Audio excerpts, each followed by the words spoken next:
குறிப்பாக நம்ம ஆட்சி வந்ததுக்கு பிறகு பெண்களுக்கு தான் அதிகமான திட்டங்களை சாதனைகளை படைச்சிக்கிட்டு இருக்கிறோம்.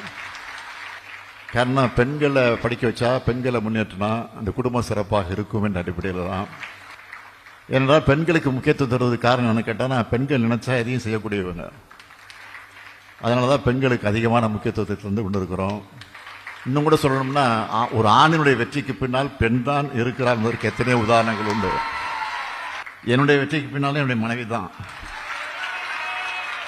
நான் மட்டும் இல்லை, சேகர் பாபா இருந்தாலும் சரி, நேருவாக இருந்தாலும் சரி, இங்கே இருக்க நீங்களாக இருந்தாலும் சரி, ஓராண்டு காலம் நான் மிஸ்ஸால் இருந்தப்போ என்னுடைய மனைவி கோபித்து கொண்டு ஒரு அப்செட் ஆகி ஏதாவது முடிவு எடுத்துருந்தா என்னால் என்ன ஆயிருக்கும்னு நினச்சி பாருங்க.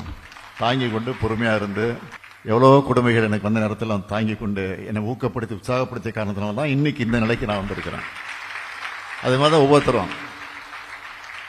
அதனால தான் மணமக்களை நான் கேட்டுக்கொள்ள விரும்புவது, மணமகனத்தில் நான் பணிவோடு கேட்டுக்கொள்ள விரும்புவது, பொண்டாட்டி சொன்னால் கேட்டுக்கணும் என்ற அந்த நிலையில்